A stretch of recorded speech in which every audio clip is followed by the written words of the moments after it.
will return to the mighty God.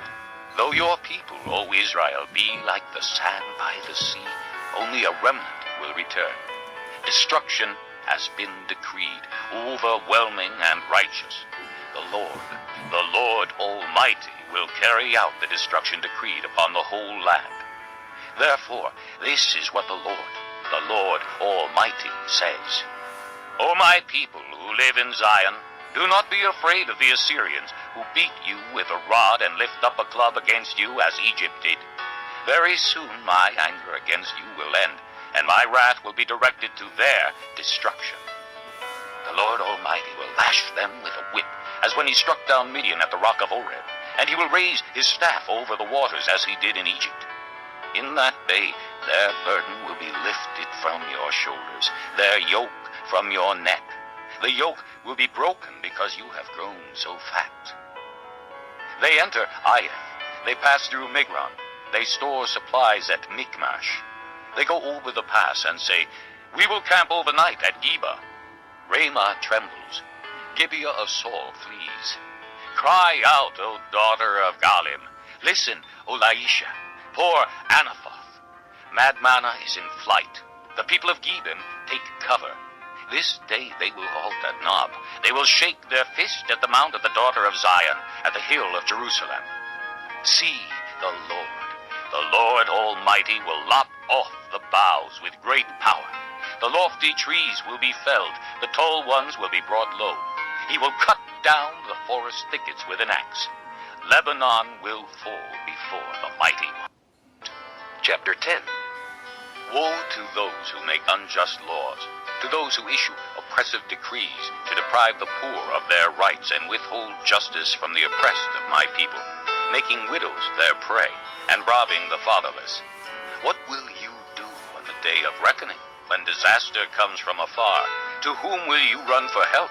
Where will you leave your riches? Nothing will remain but to cringe among the captives or fall among the slain.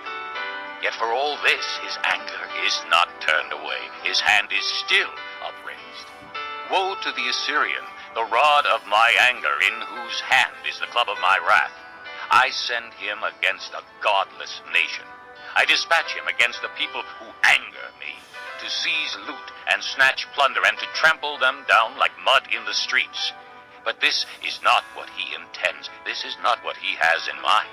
His purpose is to destroy, to put an end to many nations. Are not my commanders all kings, he says? Has not Calno fared like Carchemish? Is not Hamath like Arpad, and Samaria like Damascus?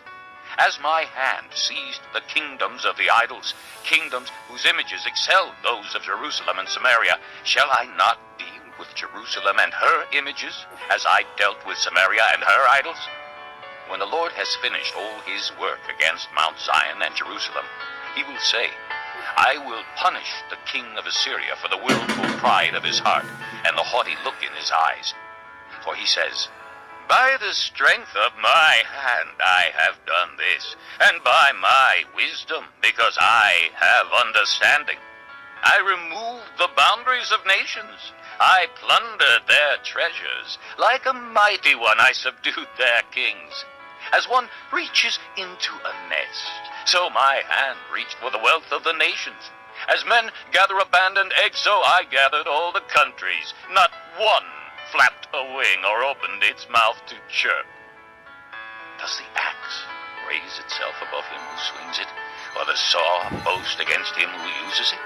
As if a rod were to wield him who lifts it up, or a club brandish him who is not wood.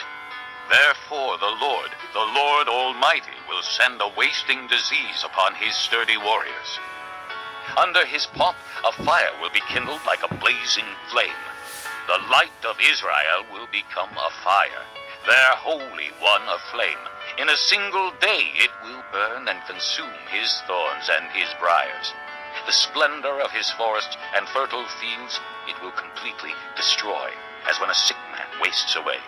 And the remaining trees of his forests will be so few that a child could write them down. In that day, the remnant of Israel, the survivors of the house of Jacob,